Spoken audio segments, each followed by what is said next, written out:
words that the children completely lose the meaning of what we are saying. Why don't you explain it the way it is? Why don't you call it the name that biology calls it? Why are you calling it your pee-pee, your wee-wee? You send wrong signals. That is even part of what mystifies the whole thing.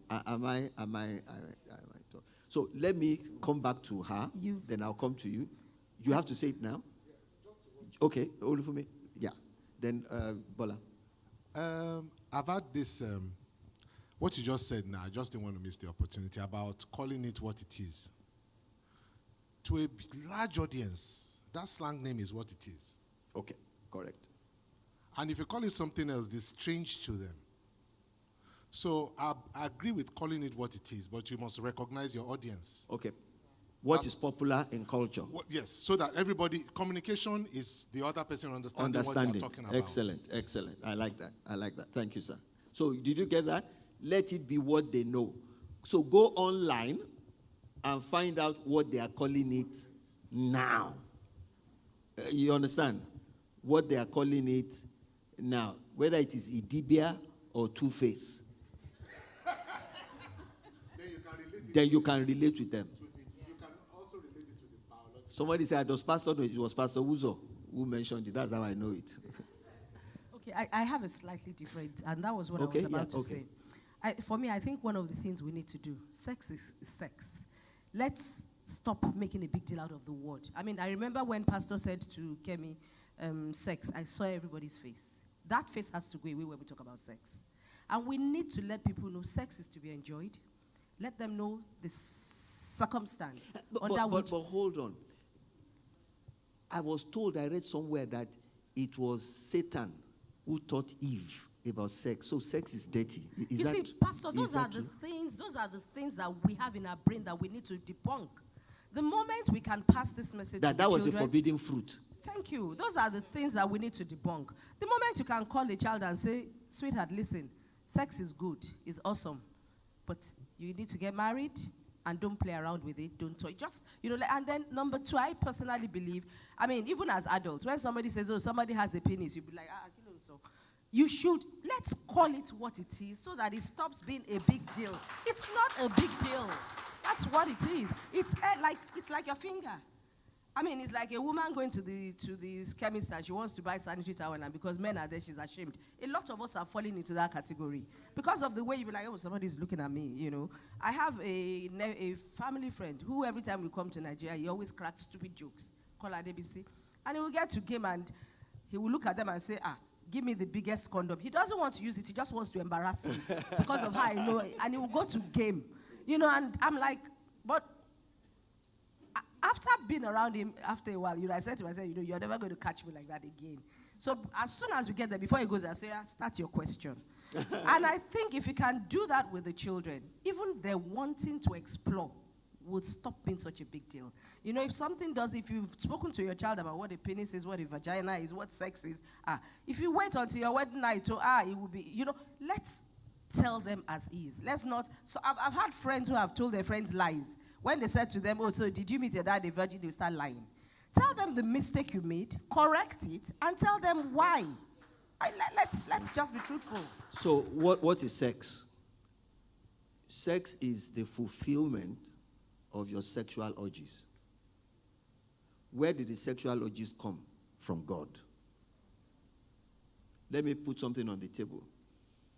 If you're in a relationship and the person you are in that relationship with, that you plan to get married to, doesn't have sexual urges, run from that marriage. If you're in a relationship and the person doesn't have sexual urges in that healthy relationship, run. There's something the matter. It is not from the devil. It is a good God that put those urges there. However, there is a time and a place for the fulfillment of it. If you watch a movie to satisfy that sexual urge, it is sex. If you kiss to satisfy that sexual urge, it is sex. You do it in the front, you do it from the back, it is sex. The moment you seek to satisfy that sexual urge, just take it that that is the beginning of the sexual act. Does that help? Does it help or does it confuse? I think it's very simple.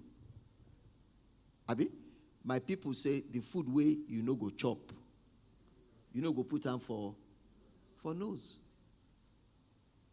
The moment you have food and you carry it and put it for your nose, you have started to what? You have started to eat.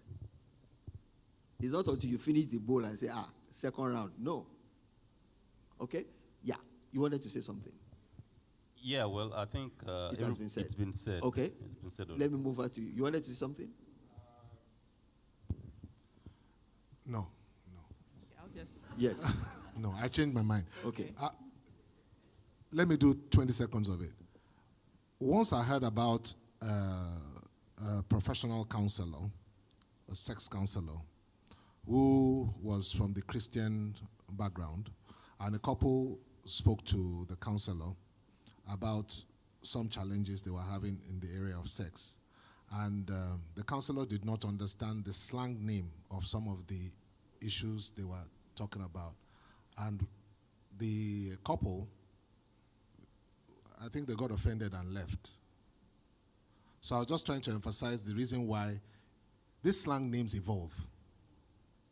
So it is the responsibility of us as parents to keep up with the evolution of these slang names. Otherwise, you will lose communication with your own children. So what you are saying is, it is part of your job description yes, to go for mandatory, compulsory, professional education as far as language of that culture is concerned. Well, you may not be able to find that professional education, but you can educate I'm just kidding. Yeah, I'm yes. just, in my profession, we have to keep up. Doctors you have to keep keep up. So as a parent, you have to keep up. Because your children can be having a conversation and you don't know they are talking dirty. Exactly. And you don't know. And they are doing it right in front of you. Yeah. And they are doing it right in front of you, and you are complete. And they are making fun of you because they know that you don't know. No. Okay. And once they enjoy making fun of you, it will continue. It will continue, exactly. Pastor Olufumi, let me help. Then I'll come to Mr. Raphael. Praise God. I also want to just reiterate, one of the issues I think we have is that we say people are talking dirty. You understand? It already puts a bad connotation on the subject matter of sex. And I think that's one of the issues we have, because the way sex is spoken of and about and the way it's communicated in the world is very, very, it has so many perversions to it. You understand? So the church, we have to put forward, like Bola was saying, that this is something that God has given to us to enjoy. Like Bola, I spoke to my children I started speaking to them about sex from when they were 9 as well. But you see, what I would tell a 9-year-old when they're 9 is different from what I will tell them when they get to 12. It's different from what I will tell them when they get to 15. It's different from the discussions we will now have, because by the time they get into 18, they're no longer you're telling them. It becomes a full-blown discussion because they're really interested. And once they know you're open, to tell them, what it's about. And that openness, as she said, it demystifies it. Praise the Lord. And as a Christian, you're able to, let them see the benefits of waiting. And first and foremost, the greatest benefit is that you live a life pleasing unto God. Then there are all these additional benefits, for them to understand why, God has said wait. So a Christian can talk about sex. So you can talk about sex, but, the problem is many people in church think, oh, it's a dirty topic. We shouldn't talk about it. So it's a holy topic. Yeah, it's not even a holy topic. It's a topic that we don't talk. You just know is there. Everybody should be quiet. You understand? And you have issues. I remember I was speaking to a doctor about a particular couple that were finding it hard to conceive. And this particular couple, they were actually a malam and his wife. They're having trouble, and the woman had come to me to say she's having trouble conceiving. So the doctor said, are they actually having sex the right way? That they have had cases, especially with people who are not educated, where the man doesn't know she has a vagina, nor does she know she has a vagina, and he's now going through the anus. Of course, nothing's going to come out of that. Do you understand? So at some level, we have to, there are books, and I think in Christendom, there are books about sex, And I think everybody who is preparing to get married, everybody who is at least teenager will read through those books. Because even the issue of, you spoke about the young man and his wife being unable to consummate the marriage. Very often, a man, they don't know anything about it. The man doesn't know that, look, a man is turned on like this. He's just, you can snap your fingers and it's happened, it's turned on. But a woman, you have to, you have to warm her up. There are certain things you have to prepare to get to that point, especially if she's a virgin. It just doesn't happen like that. At least, unless she's somebody who has been into porn and all that, and you understand. But basically, somebody who's a virgin who has kept herself, it's likely everything's going to be so new, and she's probably going to, just tense up. And even it's like learning to drive. You're going to. Yes, and even doctors have a term, I don't know the term, whereby the muscles just contract and they will not open. Yeah. You understand? They have a term for it. They You go understand? frigid. Yeah, so there is a lot of information we need to give out, as a church. Like you said, some parents may be upset, and you mentioned, educating the parents so they can make a choice, because ultimately it's the parents' choice. Do I want my child to go through so-called sex education at church? And I think a way we could address that is let the parents know at this level, this is what we're going to tell them. At this level, this is what we're going to tell them. So we don't have a case where we're lumping 10-year-olds all the way up to 16 and we're telling them all the same thing. Okay. You understand? They have different levels of understanding, and... Raphael, let's hear you. Yeah, just to corroborate what everybody has said. Yesterday, we were watching a movie, and I stepped out to get something from the car. And when I got back into the house, my daughter Ella was the only one in the sitting room, and I glanced at the TV. I saw two men kissing. And I turned and looked at her, and I asked her, what happened? She now said, they are gay. I said, okay. How old is she? She's 8. She's 8. Okay. So 8-year-old understand gay, right? Okay. They are gay. And I looked at her. I wasn't surprised, because my wife, myself, we've been talking to them. I remember the first time I spoke to my son about sex and everything about sex, about women and their periods. That was bold, huh? He was, don't talk it, don't say it, I don't want to hear it. I said, no, Daniel, DM, you have to hear it. How old was he at this time? This was like 2 years ago. So he was like 10. 10, okay. So I told him that, look, this is how it happens. A woman has to do this, a man has to do that. He didn't want to hear it, but I knew that I had to start speaking about it. And when they see things that are inappropriate, they close their eyes and they walk past. they don't look at it. I said, okay. So, it's actually the parents' job to parent to teach the child about sex. My dad, in all his 78 years, I think he spoke about sex to me only once. Okay. Did Jesus... Yes, your mic. Sorry. When you said you saw them two men kissing, I think what we as parents need to look out for is that teachable moment. Every time you see a teachable moment, don't let it go by. It's your opportunity to build up and to show them what is wrong, what is right, and then finalize it with the Christian attitude, with the Christian approach. We should never forget that. Okay, thank you. Now, a very quick succession or a quick move. I want all of you to think, did Jesus say anything about sex? Good or bad? Anybody? Can you recall Jesus saying anything about sex?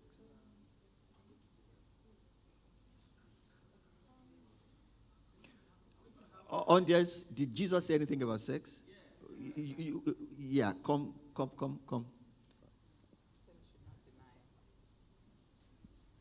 Yes. You have heard it being said that you should not lust after a woman. But I say to you, if you look at a woman, I think I didn't start it correctly, but you understand the scripture. If you look at a woman to lust after her, you have already committed with her. So that Jesus said that. I also wanted to, I don't know if I can also, I'm not preaching, but thank you very much. It is the place of the church to demystify some of these things. And I'll quote some secular sources before I go to the meat of what I want to say. Jimmy Carter said, we must adjust to changing times while holding to unchanging principles. Exactly.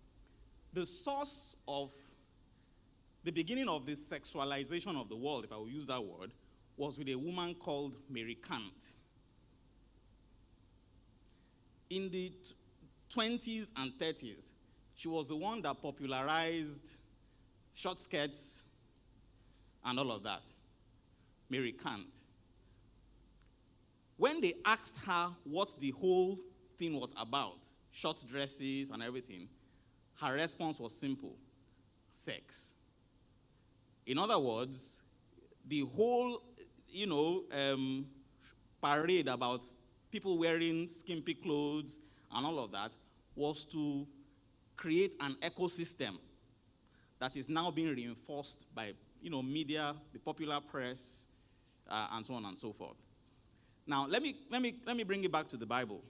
You see, the world is battling between two trees: the tree of the knowledge of good and evil, and the tree of life. The tree of the knowledge of good and evil it's always saying that there's something that God is keeping away from you that you need to know about.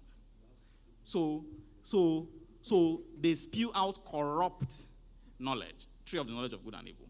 The tree of life says the exact opposite, gives exactly God's template and the uses of that template. I wanted to speak to Titus chapter 2, verse 3 to 5, or something like that, where the Bible admonishes older women to teach younger women to love their husbands, teach children to love their parents. The love that is there, in English, we don't have a lot of descriptives. The actual message there from the ancients is for older women to teach younger women how to keep their bed. Yeah, how to make, yes, exactly, how to have sex, so to speak, with their husbands, how to keep their bed, their marriage, So the Bible gives the exact thing. But if we allow our children to be taught by the tree of the knowledge of good and evil, there would always be corruption. Now, thank you for saying that. So Jesus actually says you can have sex. And you don't even need to physically have sex. You can mentally have sex. And as far as heaven is concerned, it is sex. Okay? He raised a valid point. Older women teach younger women to love their husband. The word love there is philander. Philander, flirt. Older women teach younger women how to flirt with their husband. Romantically love your husband. Okay? We're getting somewhere. Paul spoke about the bed. What did he say? Marriage is, and the bed, the other room. Paul said the what? Bed. What did Paul say? Okay. Let me not say what Paul did say. Paul just said bed. The bed is on. In other words, whatever happens in that bed is not a defilement. Okay. So we've heard what Jesus said. Did any of the apostles talk about sex? Paul did. And I want us to talk about this now. Paul said, Kemi, somebody is married, a couple, they are married. Who owns the body in marriage? From what Paul taught. The other person. What does it mean? It means that regardless of how you feel, there is this sacrificial part of love that you will display in marriage. So whether you're in the mood or you're not in the mood, as long as the other party has a need, you need to meet the need. And under what conditions can both of them abstain from sexual relationships? Only in times of, some times of prayer and fasting, not all. Why? So that you don't, and not for a long time, so that the